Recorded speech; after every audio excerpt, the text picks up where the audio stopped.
चला मुलांनो, आपला हा लास्ट वाला जो धडा आहे स्पेस मिशन, हा धडा आपण चालू करणार आहोत. ठीक आहे. आता हा जो धडा आहे ना, खूप इंटरेस्टिंग आहे. भले बोर्ड एक्झाम मध्ये याचं वेटेज कमी असू द्यात, पण माझ्या वेळी, मी ज्यावेळी होते ना 10वीला, सिलेबस मध्ये हा धडा नव्हता.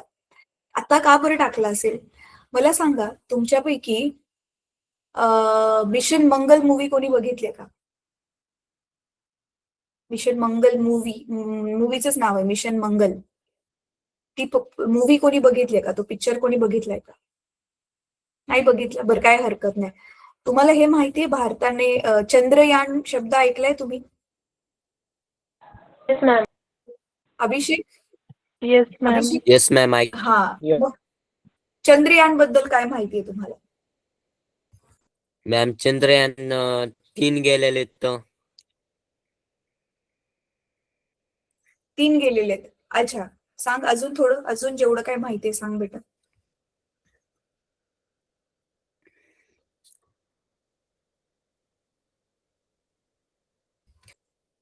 त्याच्यातले एक एक का 2 सक्सेसफुल झालेले तर. कुठे पाठवलेलं हे चंद्रयान माहितीये तुला? चंद्रावर. हा मुलांनो, मी की नाही आपलं हे थोडस सांगते तुम्हाला. मला आठवलं तर आता खूप माझ्याजवळ ते पीपीटी नाहीये. आपलं लॉकडाऊन लागलेलं ना, कोरोना चालू झालेला. तुम्ही कितवीत होता त्यावेळी? 5वी. पाचवी. ओके, तुम्ही 5वी मध्ये होता त्यावेळी. तर माझ्याकडे त्यावेळी 8वीची जी मुलं होती, ज्यांना मी ऑनलाईन शिकवत होते, आता जसं तुम्हाला शिकवते, तर ती इथली शहरातली मुलं होती ना, तर त्यांना मी काय सांगितलं की हेच स्पेस मिशन आहे ना, स्पेस मिशनचा अर्थ कळला ना तुम्हाला? अंतराळामध्ये जाण्याचं मिशन. तर सुरुवात कशी झाली, अंतराळामध्ये वस्तू जाण्याची सुरुवात कशी झाली? तर त्यांनी ना अगदी सुरुवातीपासून, की आधी ना त्या अंतराळ यानामध्ये किड्यांना पाठवण्यात आलं. मग ते किडे माघारी जिवंत आले का ते बघण्यात आलं. मग तुम्हाला माहितीये एका कुत्र्याला पाठवण्यात आलेलं त्या अंतराळ यानामध्ये बसून, आणि तो माघारी जिवंत आला का, हे सगळं डायरेक्ट माणूस बसून नाही गेला त्या अंतराळ यानामध्ये बसून.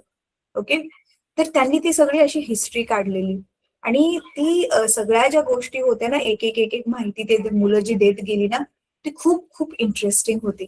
काही काही गोष्टी तर मला अशा त्यांच्याकडनं माहिती पडल्या ज्या मला माहिती नव्हत्या. तर आता मी ते नाही सांगत की तुम्ही बसून बसून त्याचा रिसर्च करा. हा, तुमची एकदाची 10वीची बोर्डाची परीक्षा संपली की तुमच्याजवळ 2-3 महिने छान वेळ असेल. त्यावेळी इकडचं तिकडचं बघण्यापेक्षा व्हिडिओज ना छानपैकी तुम्ही युट्यूबवर जर काय बघायचं असेल तर ह्या अशावाल्या व्हिडिओज बघू शकता, माहिती वाचू शकता. ठीक आहे, की भारताची जी आपली इकॉनॉमी आहे ती कशी ग्रो करतेय. परत भारतामध्ये आता नवीन नवीन कुठले कुठले प्रोजेक्ट चालू आहेत. नवीन नवीन ज्या आपले इन्फ्रास्ट्रक्चर म्हणजे हे रोड बांधले जातात, परत नद्यांवर पूल वगैरे जे बांधले जातात, बंधारे बांधले जातात, ते काय काय नवीन काय काय घडतंय, अशा वगैरे व्हिडिओज तुम्ही बघचाल ना, खूप तुम्हाला मोटिवेटेड फील होईल. तर ह्याच्यापैकीच मग आता हा जो स्पेस मिशन धडा तुमच्या पुस्तकामध्ये दिलाय, तर खूप इंटरेस्टिंग आहे हा धडा, की भारताने, बाकीचं जग पण आहे पण भारताने पण आपल्या बाजूने काय काय गोष्टी केल्या आपल्या अंतरिक्षाचा अभ्यास करण्यासाठी, तर त्याची थोडीफार माहिती ह्याच्यामध्ये दिलेली आहे. मला सांगा मुलांनो, तुम्हाला माहिती आहे का की भारताने त्याचं पहिलं ते अवकाश यान कधी लॉन्च केलेलं, आणि काय त्याचं नाव होतं? कोणाला माहिती आहे याच्याबद्दल? नाही माहिती? आर्यभट्ट. अच्छा, आर्यभट्ट. आणि कुठे पाठवलेलं त्याला? कुठे पाठवलेलं त्याला? करा, माहिती करा जरा. ठीक आहे, चला आता आपण बघूयात स्पेस मिशन हा वाला धडा. खूप इंटरेस्टिंग धडा आहे. थोडं फास्ट जाणार आहे आपण, आपला हा आजचा लास्ट पिरियड आहे तर, पण महत्वाच्या गोष्टी आपण नक्की कव्हर अप करूया. ठीक आहे, बघा स्पेस मिशन काय काय शिकणार आहे आपण धड्यात. परत क्लासिफिकेशन ऑफ आर्टिफिशियल सॅटेलाइट्स. गेल्या वर्षी आठवते तुम्हाला दुर्बिणींबद्दल धडा होता, असाच एक शेवटचा धडा होता ना, दुर्बिणी. हा, मग त्या Yes, ma'am. दुर्बिणी धड्याचंच हे कंटिन्युएशन आहे जे आपण गेल्या वर्षी शिकलेलो. तर classification of artificial satellites. Artificial satellites म्हणजे माहिती ना तुम्हाला मुलांनो, कृत्रिम उपग्रह. सॅटेलाइट लॉन्च व्हेकल, सॅटेलाइटला वर एवढा पोहोचवण्यासाठी पण जे रॉकेट पाहिजे आपल्याला, त्याला म्हणजे सॅटेलाइटला त्या जागेवर पोहोचवून गोल गोल फिरत ठेवण्यासाठी आधी त्याला पोहोचवण्यासाठी खालून रॉकेट लावतात, राईट. तर ते सॅटेलाइट लॉन्च कुठले कुठले व्हेकल्स आहेत. स्पेस मिशन्स अवे फ्रॉम अर्थ, जे असे काही मिशन जे पृथ्वीपासून खूप लांबचे आहेत. आणि त्याच्यापैकी आपलं एक होतं मंगलयान. तुम्हाला माहितीये ना, भारत पहिला देश ठरला जो पहिल्याच अटेम्प्ट मध्ये म्हणजे पहिल्याच प्रयत्नामध्ये ज्याने मंगळावरती आपली उपग्रह पाठवलं. हे माहितीये कोणाकोणाला माहिती आहे? हात वर करा. बौद्धवीलाच फक्त माहितीये, बाकीच्यांना माहिती नाहीये. अच्छा, बौद्धवी आणि अजून एक कोणी हात वर केलंय? विवेकने केलंय आणि अनुष्काने केलेलं आहे. ओके, ठीक आहे, गुड. तर so that was very proud moment, कारण रशिया अमेरिकेसारखे पण देश प्रयत्न करत होते. पण चॅलेंज काय होतं, मंगळ भारतापासून खूप लांब आहे ना. मग एवढ्या लांब ते रॉकेट जाण्यासाठी त्याच्या आतमध्ये जे इंधन आहे, जसं आपल्या नॉर्मली गाड्यांमध्ये पेट्रोल डिझेल असतं ना, ह्याच्यामध्ये पण जे इंधन असतं ना ते खूप असं रिफाईन वालं चांगल्या क्वालिटीचं इंधन असतं. मग ते इंधनच संपून जायचं. त्याच्यामुळे कुठली पण वस्तू मंगळावरती जातच नव्हती, लँडच होत नव्हती त्या मंगळाच्या जमिनीवरती. So that was the problem. हा साक्षी, तुला काय बोलायचंय की तुला माहितीये म्हणून हात वर केलायस? आता orbits of artificial satellites. Orbits म्हणजे माहितीये ना, कक्षा. जसं आता पृथ्वीच्या भोवती चंद्र फिरतोय, एका कक्षेमध्ये तो फिरतोय, राईट. आपला जो गुरुत्वाकर्षण धडा होता त्याच्यामध्ये हे आपण ऑलरेडी शिकलेलो होतो की एखाद्या ग्रहाच्या भोवती किंवा सूर्याच्या भोवती जे पण आपले ग्रह फिरतात त्यांच्या कक्षा असतात. त्याच्यावरून आपण केप्लर्सचे नियम पण बघितलेले होते. तर इथे ते सगळ्या गोष्टी डिटेलमध्ये नाहीयेत, पण हा, किती अंतरावरती ती सॅटेलाइट फिरवत ठेवायची वगैरे त्या सगळ्या गोष्टी ह्याच्यात थोड्याशा आपण डिस्कस करणार आहोत. तर हा चॅप्टर जो आहे तो खूप इंटरेस्टिंग आहे मुलांना. आता इथे तुम्ही बघू शकता, what is difference between space and sky. आकाश आणि अंतरिक्ष ह्याच्यातला फरक काय आहे? काय फरक, कोण सांगेल?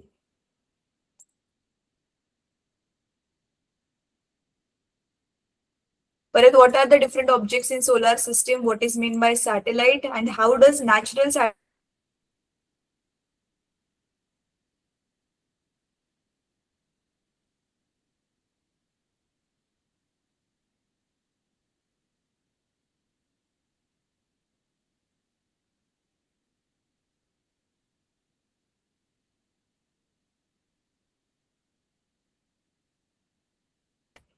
How many natural ma'am page number मी डिस्कनेक्ट झालेले, सॉरी. हा, पेज नंबर बेटा शेवटचा धडा एकदम बघ ना. तुझं पेज नंबर किती माहिती नाही, माझं हे ऑनलाईन पुस्तक आहे. हा, बौद्धवी सांग, स्पेस मधला आणि स्काय मधला काय डिफरन्स आहे?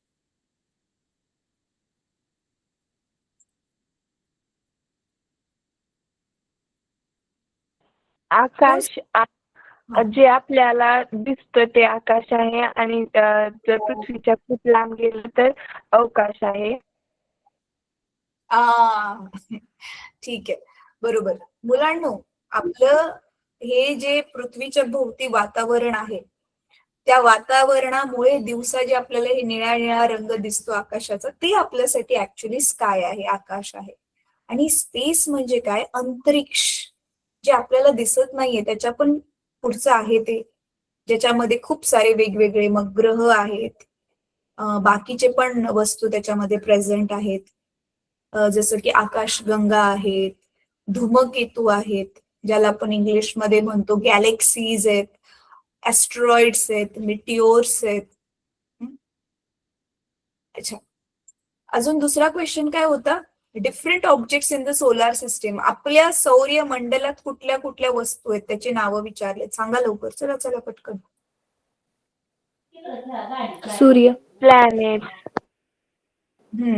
सूर्य ग्रह, आहे, चंद्र, ग्रहांची पटकन तारे, नावं सांगा. ग्रह, मंगळ ग्रह, हम्म. बुध ग्रह, मंगल, गुरु, शुक्र, शुक्र, बुध, शनी, चंद्र, सूर्य, तारे, हा. ग्रह. हा. सोम युरेनस, नाहीये का? नेपच्यून, हा, युरेनस, मर्क्युरी, व्हीनस. ठीक आहे. चला, इंग्लिश मध्ये, मराठीमध्ये अजून अजून एक पट्टा आहे ना दगडांचा, त्याला काय म्हंटलंय? मॅम खगोलीय वस्तू. नाही नाही, अरे खगोलीय वस्तू म्हणजे तेच त्याच्यामधल्या वस्तू, पण आपल्या मध्येच एक दगडांचा पट्टा आहे ना, जिथून कधी कधी ते दगड पडत असतात आणि मग भीती असते की ते धरतीला तर येऊन नाही आदळणार. ब्लॅक होल, ब्लॅक होल, अरे ब्लॅक होल नाही रे, तो एक ऍस्टेरॉइड्सला मराठीत काय म्हणतात? उल्कापिंड, हा, येस, उल्कापिंड, बरोबर, उल्कापिंड. चला, तर हे सगळ्या वस्तू ज्या आहेत आपल्या सोलार सिस्टीम मध्ये आहेत, आपल्या सौरमंडलामध्ये आहेत. Satellite, what is mean by satellite? सॅटेलाइटचा अर्थ काय असतो, कोण सांगेल?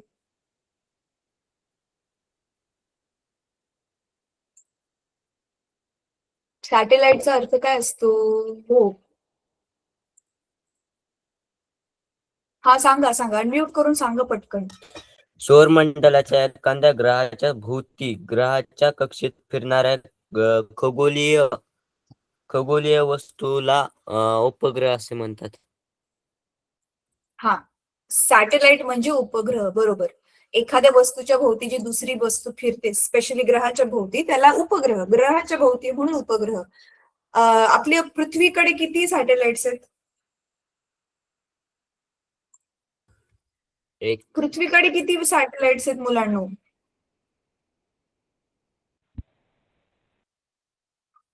सांगा रे, चुकलं तरी चालेल, मी ओरडणार थोडी नाही. मॅम एक हा, आहे, विवेक. एक आहे मॅम. ऍक्च्युली ना, पृथ्वीकडे आता बऱ्याचशा सॅटेलाइट आहेत, पण त्याच्यापैकी नैसर्गिक उपग्रह एकच आहे, तो म्हणजे आपला चंद्र, चांद. चंद्र, चंद्र, ज्याला चांदू मामा म्हणतात छोटी मुलं. ठीक आहे, तो एखादा चंद्रच फक्त नॅचरल सॅटेलाइट आहे, म्हणजे नैसर्गिक उपग्रह आहे. बाकीच्या आर्टिफिशियल सॅटेलाइट्स म्हणजे माणसाने बनवलेल्या कृत्रिम उपग्रह, ते तर आता जे आहे ते बरेच झालेले आहेत.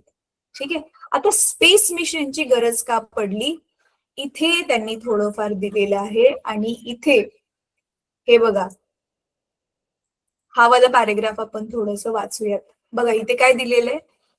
Substantial developments in the technology, specially space technology in later half of 20th century resulted in development of spacecrafts making space voyage possible. म्हणजे काय सांगितले की विज्ञानामध्ये पुढे पुढे जाऊन जी उत्क्रांती होत आली, त्याच्यामुळे 20व्या शतकाच्या शेवटी म्हणजे आता हेच जे शतक आपलं संपलं, त्याच्या शेवटी जे आहे ते स्पेसमध्ये म्हणजे अवकाशामध्ये जाणं खूप जे आहे ते सोपं होऊन गेलं, असं त्यांनी सांगितलेलं आहे.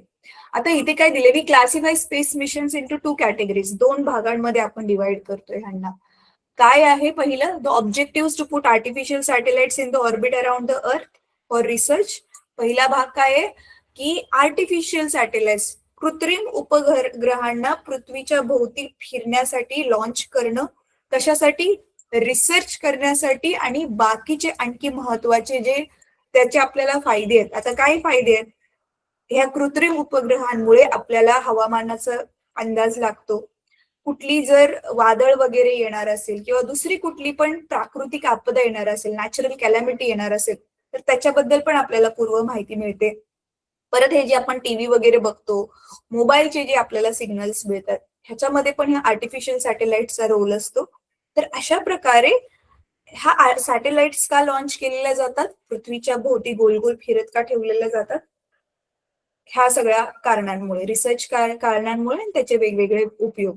हो, आणि बाकीच्या शत्रू देशांवरती नजर ठेवण्यासाठी पण, आपल्या देशाला सुरक्षित ठेवण्यासाठी सॅटेलाइट्स काय करते, नेहमी वॉच ठेवते आणि फोटोज वगैरे काढत असते. तर मग त्याच्यामुळे पण कळतं की आपल्या एरियामध्ये शत्रू देशाची किंवा कुठल्या पण नेगेटिव्ह फॅक्टरची काय हालचाल तर चालू नाहीये ना. कारण जरुरी नाहीये की शत्रू देशच असेल.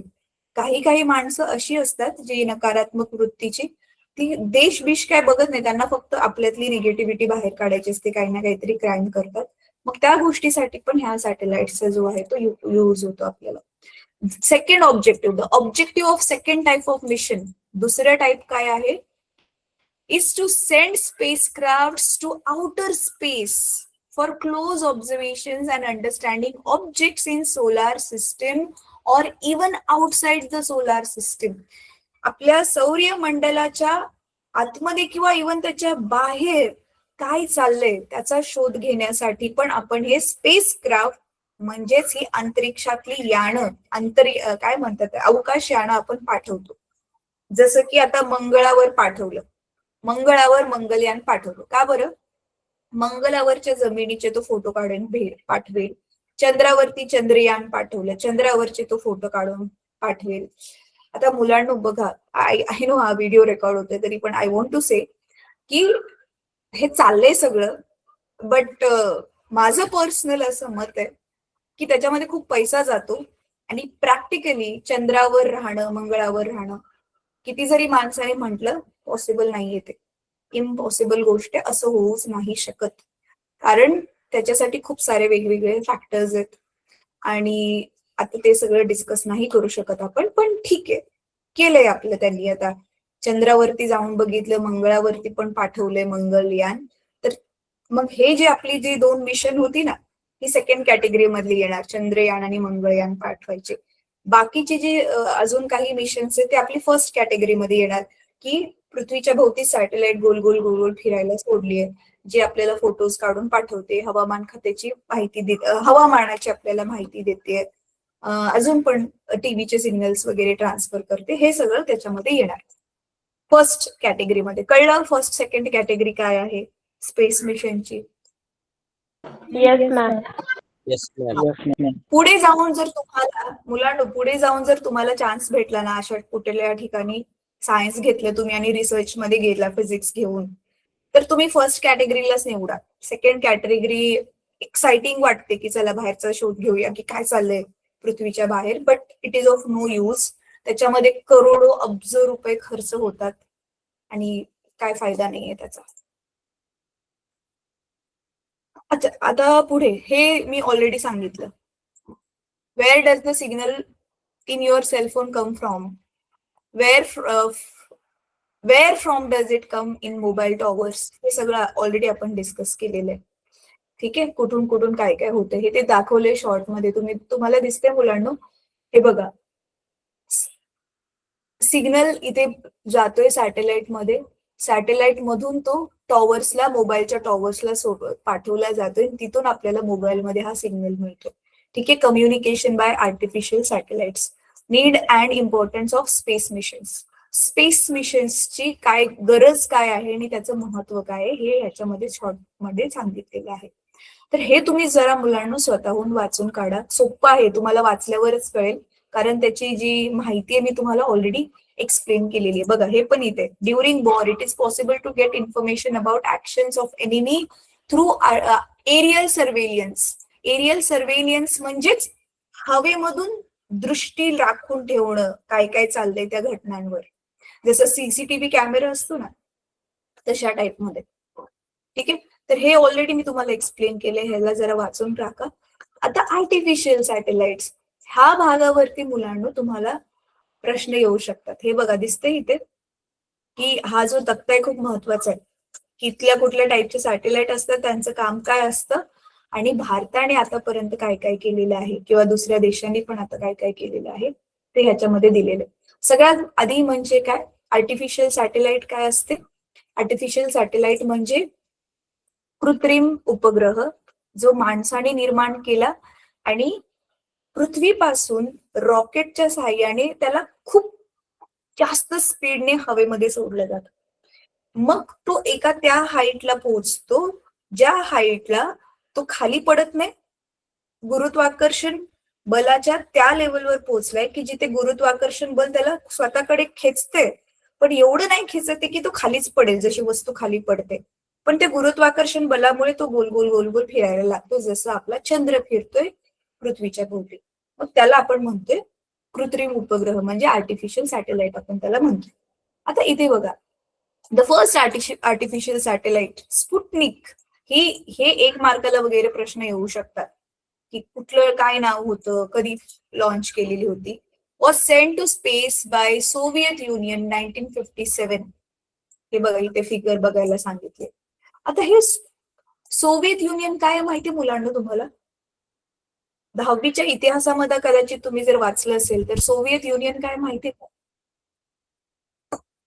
सोव्हिएत देश संघटना असं काहीतरी हिस्ट्रीमध्ये नाव आलं असेल. विवेक, हा सांग.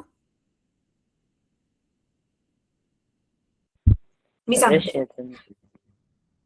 हा, तुम्हाला माहितीये युरोप मधली ना काही मुलांनो देश, जसं रशिया आहे आणि आणखी काही जे देश होते ना, हे एकत्र असायचे नेहमी, आणि त्यांची एक एकत्र संघटना होती. त्याच्यामुळे ही लोक जी आहे त्यावेळी खूप पॉवरफुल होती पूर्ण जगामध्ये, जसं की त्यांचा जो आहे तो दबदबा होता.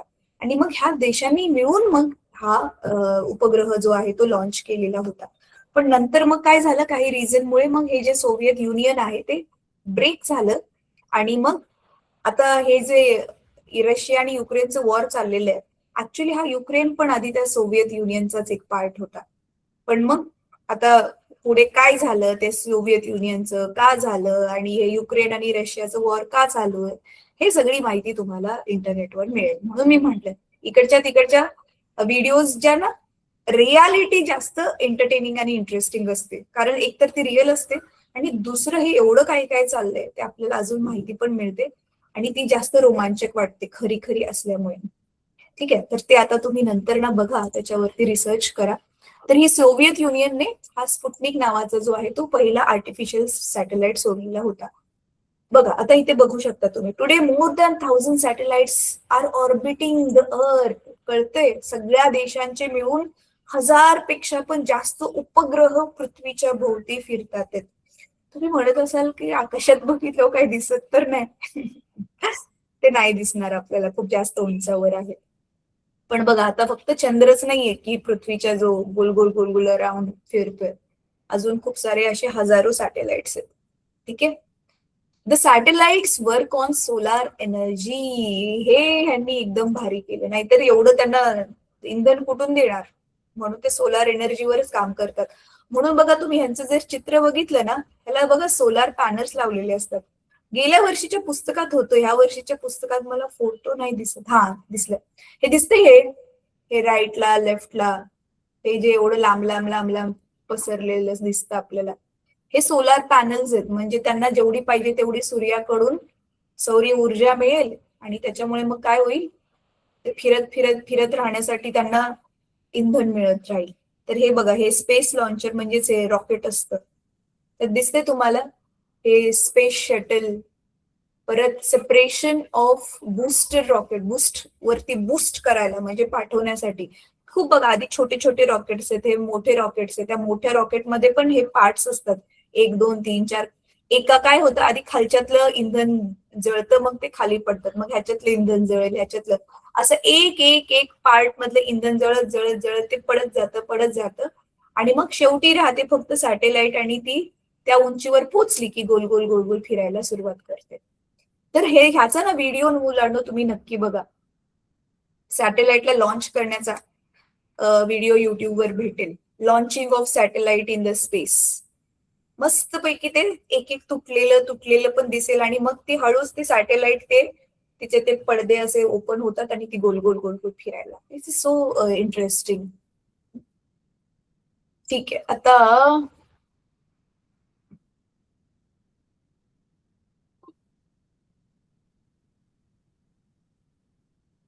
मुलांना जो महत्वाचा भाग मला वाटतोय की नाही, तो आता मी एक्सप्लेन करते. हे तुम्हाला नुसतं आता हे बघा पाठ करायचंय. आर्टिफिशियल सॅटेलाइट्स किती प्रकारचे असतात तर तुम्ही बघू शकता. वेदर सॅटेलाइट, हवामानाबद्दल माहिती देणाऱ्या. कम्युनिकेशन सॅटेलाइट्स, हे आपले मोबाईलचे टीव्हीचे सिग्नल्स टाकणाऱ्या. ब्रॉडकास्ट सॅटेलाइट, अच्छा हा, ब्रॉडकास्टवाल्या टीव्हीसाठी असतात. Navigational satellites, fix the location of any place on the earth surface, location टाकण्यासाठी. Military satellites collect information of security, सुरक्षेशी जोडलेल्या बाबींची माहिती. अर्थ ऑब्झर्वेशन सॅटेलाइट फक्त स्टडी फॉरेस्ट, डेझर्ट्स, पृथ्वीवर असलेल्या ज्या ज्या वस्तू आहेत त्यांची ऑब्झर्वेशन, निरीक्षण करणाऱ्या. ठीक आहे. आणि मग इथे the names of Indian satellite series and their launch vehicles, म्हणजे भारताने कुठल्या कुठल्या पाठवल्या आणि त्यांना लॉन्च करण्यासाठी कुठलं रॉकेट वापरलं गेलेलं. तर तुम्ही बघू शकताय इनसॅट आणि जी सॅट. तर लॉन्चर होतं जीएसएलव्ही बऱ्याच ठिकाणी आलेलं आहे. हे चांगलं वालं लॉन्चर होतं. ठीक आहे. आणि इथे आहे PSLV. तर हे लॉन्चरची नाव आहेत, हे खालचा जो रॉकेटचा पार्ट आहे. तर हा टेबल तुम्हाला पाठ करायचा आहे.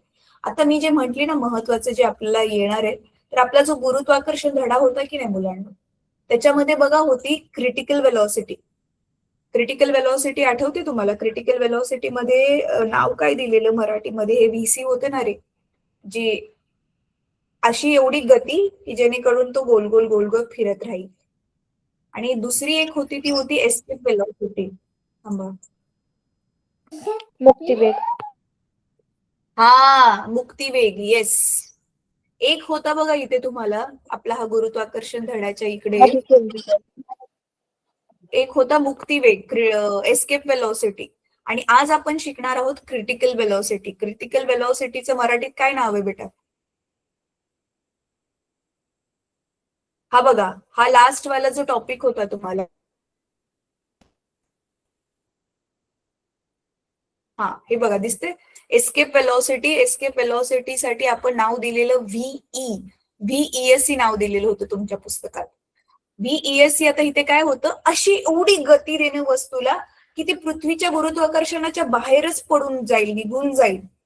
इथे तसं नाही पाहिजे आपल्याला. आपल्याला एवढी गती द्यायची की ती पृथ्वीच्या गुरुत्वाकर्षणाच्या बाहेर पण नाही जाणार, पण ती खाली पण नाही पडणार, गोल गोल गोल गोल फिरत राहील. म्हणून त्याला जे आहे ऑर्बिटल वेलॉसिटी पण म्हणतात किंवा क्रिटिकल वेलॉसिटी पण म्हणतात. ठीक आहे. एक मिनिट, 134 होतं ना पेज नंबर. चला आता हे पटकन तुम्हाला एक्सप्लेन करते. अरे किती होतं पेज नंबर, ह्याच्यावरचं गणित महत्वाचं आहे. 149. हे बघा, ही ऑर्बिट्स ऑफ सॅटेलाइट्स. ऑर्बिट्स आता कुठल्या कुठल्या ह्याच्यामध्ये ती फिरू शकते? एक तर सरळ पण अशी फिरू शकते, अशी वाकडी पण फिरू शकते. तर हे पण थोडस बघा तुम्ही. मी एखादा ना व्हिडिओ मुलांना तुमच्या बरोबर शेअर करते. लो अर्थ ऑर्बिट्स, मीडियम अर्थ म्हणजे पृथ्वीपासून जवळ, एकदम पृथ्वीपासून जरा मीडियम अंतरावर आणि पृथ्वीपासून जास्त उंचीवर पण त्या लॉन्च करू शकतात. तर ती किती उंची म्हणजे जास्त उंचावर? 35,780 पेक्षा जास्त उंचीवर सॅटेलाइट असेल तर तिला हाय अर्थ ऑर्बिट सॅटेलाइट आपण म्हणू शकतो. मीडियम अर्थ ते 2000 ते 35,780 मध्ये. आणि 180 बघा किती जवळ, पृथ्वीपासून फक्त 180 किलोमीटर ते 2000 किलोमीटर पर्यंत जे असतील त्यांना लो अर्थ ऑर्बिट सॅटेलाइट असं म्हणतात. म्हणजे काय, सॅटेलाइटचे पण ह्यांनी कसे कॅटेगरी केले की एकतर पृथ्वीपासून त्या किती किती हाईटवर आहेत, आणि दुसरं ती पृथ्वी आपली माहिती आहे ना तुम्हाला थोडीशी चपटी आहे, तर त्या बरोबर पृथ्वीच्या असं गोलगोल त्या चपट्या भागाच्या गोलगोल फिरतात आहेत की अशा फिरतात आहेत, म्हणजे अशा आडव्या फिरतात आहेत की अशा उभ्या फिरतात आहेत किंवा अशा तिरप्या फिरतात आहेत. त्याच्यावर पण ह्यांनी वेगवेगळे वर्गीकरण केलेले. आता हे वालं बघूयात मुलांना.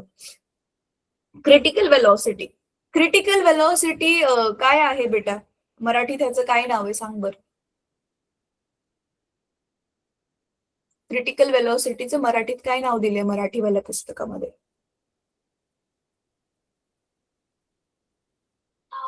हे बघ इथे कुठेतरी असेल. हे बघा, it can be seen that critical velocity. हेच ह्याचं काय नाव दिले सांग बर. Does not depend on the mass of the satellite. सॅटेलाइटच्या मासवर डिपेंड नाहीये. अरे बघा ना मराठीवाले मुलांना पुस्तक बघा मराठी मीडियमचं आणि मला सांगा क्रिटिकल वेलॉसिटीला काय नाव दिले त्यांनी? विशिष्ट वेग. विशिष्ट वेग. अच्छा, क्रिटिकल म्हणजे विशिष्ट मुलांना. असाच विशिष्ट आपण वेग देतोय जेणे की सॅटेलाइट जे ती निघून नाही जाणार. काय करेल ती? फक्त फिरत राहील. ना ती खाली पडते ना ती इथे जाते. एक सेकंड हा.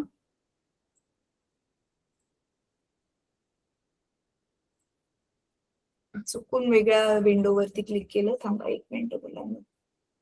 अच्छा, आता ह्याचे ना मी तुम्हाला एक्सप्रेशन काढून दाखवते.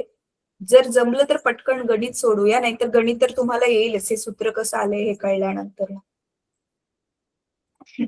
एवढ्या घाईघाईमध्ये ना मी कधी शिकवलं नाही, पण आता काय करणार. ठीक आहे, तर तुमची परीक्षा आली तोंडावर.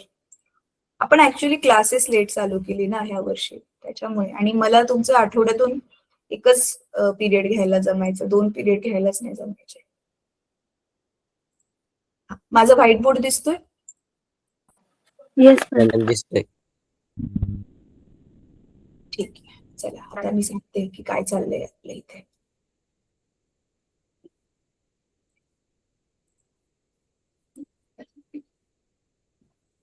हे बघा, ही आहे आता आपली पृथ्वी, बरोबर आहे. आणि पृथ्वीपासून अशा कितीतरी अंतरावरती समजा आपल्याला इथे काय करायचंय, इथे ही सॅटेलाइट लॉन्च करून तिला गोल गोल फिरवत ठेवायचं. तर आपण गुरुत्वाकर्षण धड्यामध्ये पण हे ऑलरेडी शिकलेलं होतो की तुम्हाला माहितीये मुलांनो, ही कुठली पण वस्तू फिरत असते त्यावेळी ती पृथ्वीच्या गुरुत्वाकर्षणामुळे तिच्याकडे आकर्षली जाते. आणि त्या वस्तूला गोल गोल फिरवत ठेवणारं जे बल असतं, जे तिच्या त्या वस्तूवर काम करत असतं, त्याला आपण काय म्हणतो? सेंट्रिपिटल फोर्स म्हणतो. आठवतंय ना? सेंट्रिपिटल फोर्स म्हणजेच मराठीमध्ये आपण त्याला काय म्हणतो? अभिकेंद्री बल. चला, हा शब्द माझ्या लक्षात राहिलाय. ठीक आहे, हे अभिकेंद्री बल आहे. तर अभिकेंद्री बलाचा आपण फॉर्म्युला काय बघितलेला होता? mv²/r. तोच सूत्र इथे वापरून जे आहेत पुढचे एक्सप्रेशन्स काढलेले आहेत. आता हे बघा तुमच्या पुस्तकामध्ये हे दिसतंय mv²/r. पण आता हे अभिकेंद्री बल आपल्याला तेवढंच पाहिजे, म्हणजे त्या अभिकेंद्री बलामध्ये ही जी आपला वेग आहे, वेलॉसिटी आहे, त्याला आपण व्हीसी नाव दिले. म्हणजे ते विशिष्ट तेवढाच वेग पाहिजे जो आपल्या सॅटेलाइटला फिरवत ठेवेल, राईट. म्हणून मग आता इथे काय केलेलं बघा, this centripetal force is provided by gravity of the earth. त्या सॅटेलाइटला फिरत ठेवण्यासाठी जे अभिकेंद्री बल लागणार आहे ते पृथ्वी त्याला देणार आहे. मग पृथ्वीचं ते अभिकेंद्री बल आणि पृथ्वीचं गुरुत्वाकर्षण बल न्यूटनच्या नियमानुसार ते दोन्ही पण सेम असणार. म्हणून सेंट्रिपिटल फोर्स बरोबर पृथ्वीचं गुरुत्वाकर्षण बल हे दोन्ही इक्वल असणार आहेत. तर तुम्हाला ऑलरेडी आठवते, हे तर झालं आपलं पृथ्वीचं अभिकेंद्री बल. आणि दुसरं न्यूटनचा जो नियम आपण बघितलेला ग्रॅव्हिटेशन चॅप्टर मध्ये, तो आठवतोय ना? GMM म्हणजे पृथ्वी आणि पृथ्वीकडे आकर्षिली जाणारे वस्तूचं ते मास भागिले काय होतं? r², right. आता इथे r काय घेऊ शकतो आपण? Capital R plus H. Capital R काय आहे? ही पृथ्वीची त्रिज्या, राईट. आणि हा H काय आहे? पृथ्वीपासूनच त्या वस्तूचं अंतर, बरोबर आहे. हा पहिला धडा आपण शिकलेलो. मग काय, हे दोघ जण समान आहेत म्हणून ह्या दोघांच्या डाव्या बाजू सेम आहेत, म्हणून आपण यांच्या उजव्या बाजूंना सेम लिहिणार. म्हणून हे आता हे काय बनणार आपलं? VC. सो mvc²/r बरोबर GMM/r². मग इथे बघा, हा MM कट झाला, हा इथला R एक कट होऊन एकच R उरला. तर VC² उत्तर काय आलं मग? GM/r. मग हे स्क्वेअर नकोय आपल्याला, वर्ग नकोय, नुसतं VC हवंय. तर मग VC काय येईल? GM/r. म्हणजेच आपण R ची परत एकदा व्हॅल्यू ठेवली कॅपिटल R च्या स्वरूपात, तर हे आलं आपलं उत्तर. इझी. फक्त काय केलं आपण? अभिकेंद्री बल आणि गुरुत्वाकर्षण बल हे समान आहेत हे दाखवून, बाकीचं तर कॅल्क्युलेशन करूनच आलं आपलं हे. तर हे कसं आलं, हे सूत्र कसं आलं हे दाखवण्यासाठी हा पार्ट पण एक्झाम मध्ये 2 किंवा 3 मार्काला विचारलं जाऊ शकतो. त्याच्यामध्ये तुम्हाला ही आकृती काढायची, हे सगळं सोडवून दाखवायचंय आणि वरती मुलांना हे लिहायचं पण आहे की हा छोटा m काय आहे, VC काय आहे, वस्तूचं त्या सॅटेलाइटचं जे आहे ते वस्तुमान एम छोटा एम घेतलंय, पृथ्वीचं वस्तुमान तुम्ही मोठा एम घेतलंय. हे सगळं थोडक्यात तुम्हाला लिहावं लागेल. जसं बघा इथं दिलेलं असेल बघा, इफ अ सॅटेलाइट ऑफ, हा इथून लिहायला सुरुवात करावी लागेल, आकृती काढावी लागेल आणि कुठपर्यंत लिहायचं, ही इक्वेशन 1 येईपर्यंत, इथपर्यंत. मग हे 3 मार्काला हा प्रश्न विचारला जाऊ शकतो. ठीक आहे. आता ह्याच सूत्रावर आधारित मग इथे खाली गणित सोडवलंय बघा. Suppose orbit of a satellite is exactly, कक्षा पृथ्वीपासून किती ती तेवढी दिली, above the earth surface, determine tangential velocity of atom. Tangential म्हणजे काय, ती तिच्या ऑर्बिटला अशी टँजेंट काय म्हणतो, स्पर्शिकेची ही असते ना रे मुलांनो, ही बघा, ही व्हीसीची दिशा हीच असते ना. आपण बघितलेलं गेल्या वर्षी पण बघा, युनिफॉर्म सर्क्युलर मोशन मध्ये बघितलेलं होतं, एक समान वर्तुळाकार गतीमध्ये, की ही जी गतीची दिशा असते ती त्या वर्तुळाला टँजेन्शियल म्हणजे स्पर्शिकेच्या दिशेने असते. बरोबर आहे ना, अशी परपेंडिक्युलर असते, 90 अंश असते. मग टँजेन्शियल वेलॉसिटी विचारले म्हणजेच ही विशिष्ट वेग विचारलाय, त्याच्यावर कन्फ्युज नका होऊ की आता ही टँजेन्शियल वेलॉसिटी काय. टँजेन्शियल वेलॉसिटीला मराठी पुस्तकात काय दिले मुलांनो? स्पर्शरेषेतील वेग. हा, बघितलं, स्पर्शरेषेतील म्हणजेच ते स्पर्शिकेचा. मग आता ह्या किमती तुम्हाला पाठवायला पाहिजे, त्या बघा इथे नाही दिले, पण ह्या किमती गुरुत्वाकर्षण धडा करून करून पाठवायला पाहिजेत. की कॅपिटल जी ची व्हॅल्यू किती आहे, पृथ्वीचं वस्तुमान किती आहे, पृथ्वीची त्रिज्या किती आहे, ह्या 3 गोष्टी पाठ झाल्याच पाहिजेत. म्हणून ह्या गणितामध्ये नाही दिले. आणि मग पृथ्वीपासून उंची किती, ती आपल्याला छोटा एच जो आहे तो ऑलरेडी दिलेला आहे. तर हा जो किलोमीटर आहे ना मुलांनो, ह्याला तुम्हाला मीटर मध्ये कन्वर्ट करायला लागेल. म्हणून बघा इथे आर ची किंमत ठेवली ही वाली, ही एच ची किंमत ठेवली आणि टोटल आर प्लस एच यांनी काढून घेतलं. मग काय सरळ सूत्र लिहिले, जीएफ भागिले आर अधिक एच, आणि जी ची किंमत ठेवली इथे, एम ची किंमत ठेवली पृथ्वीचं वस्तुमान, आणि ही आर प्लस एच ची किंमत ठेवली, सोडवलं आणि उत्तर आलं. ठीक आहे. तर सरळ सरळ स्ट्रेट हे गणित होतं. आणि आता हे वालं जे गणित आहे, हे गणित आपण शिकलेलं होतं वेग बरोबर अंतर भागिले वेळ. मग इथे अंतर एक पूर्ण राऊंड मारणार आहे ती सॅटेलाइट, म्हणजे एका राऊंड मध्ये ती किती अंतर कापणार आहे, तर जेवढा वर्तुळाचा परिघ असेल आणि त्याच्यासाठी किती वेळ लागणार, तर सॅटेलाइटचा टाइम पिरियड, सॅटेलाइटचाच फिरण्याचा काळ, तोच इथे टोटल टाइम आहे. पृथ्वीचं किती आहे मुलांनो, काय नाव दिलेलं आपण त्याला, आवर्तन काळ. गुरुत्वाकर्षण धड्यामध्ये टाइम पिरियड, पृथ्वीचा आवर्तन काल किती आहे मुलांनो, सूर्याभोवतीचा, एक राऊंड मारायला पृथ्वीला सूर्याभोवती किती वेळ लागतो, 365 दिवस ना रे. असं काय करतं, हा मग तेच येणार तुम्हाला. मग बघा पृथ्वीचं सूर्यापासूनचं म्हणजे सूर्यापासूनचं पृथ्वीचं अंतर किती आहे ते इथे आर ठेवला तुम्ही, आणि पृथ्वीचा वेळ ठेवला की पृथ्वी किती वेगाने सूर्याभोवती फिरते तो पण तुम्हाला काढता येईल. तर इथे पण हा सिंपल फॉर्म्युला वापरलाय, वेग बरोबर अंतर भागिले काळ, आणि त्याच्यावरून मग ह्या सॅटेलाइटला किती वेळ लागेल फिरण्यासाठी तो कॅल्क्युलेट केला. हे गणित पण तुम्हाला येईल, so don't worry about it. ठीक आहे. आता सॅटेलाइट लॉन्च व्हेकल्स काय असतात थोडक्यात मी एक्सप्लेन केलेलं आहे तुम्हाला, जरा हे वाचून काढा. आणि ही एस्केप वेलॉसिटी पण बघा काढून दाखवली आहे, हे पण जरा गो थ्रू करा, मला वाटतं तुम्हाला समजेल कारण आपण ऑलरेडी समजून घेतलेले. आता थांबवावं लागेल आपल्याला इथे, आपला वेळ ऑलरेडी संपून गेला आणि मला अनाउन्समेंट पण करायचे. असं करूया मुलांनो आपण, जर तुम्ही इंटरेस्टेड असाल तरच मी एखादा क्लास घेईल पुढच्या आठवड्यामध्ये, मी ग्रुपमध्ये तसा मेसेज टाकेल, राहिलेलं थोडंफार मी आणखी एक्सप्लेन करेल. ठीक आहे. ओके. बाकी आता जी अनाउन्समेंट करायची होती मला ती मी करते, 1 मिनिट लागेल मला, आणि मग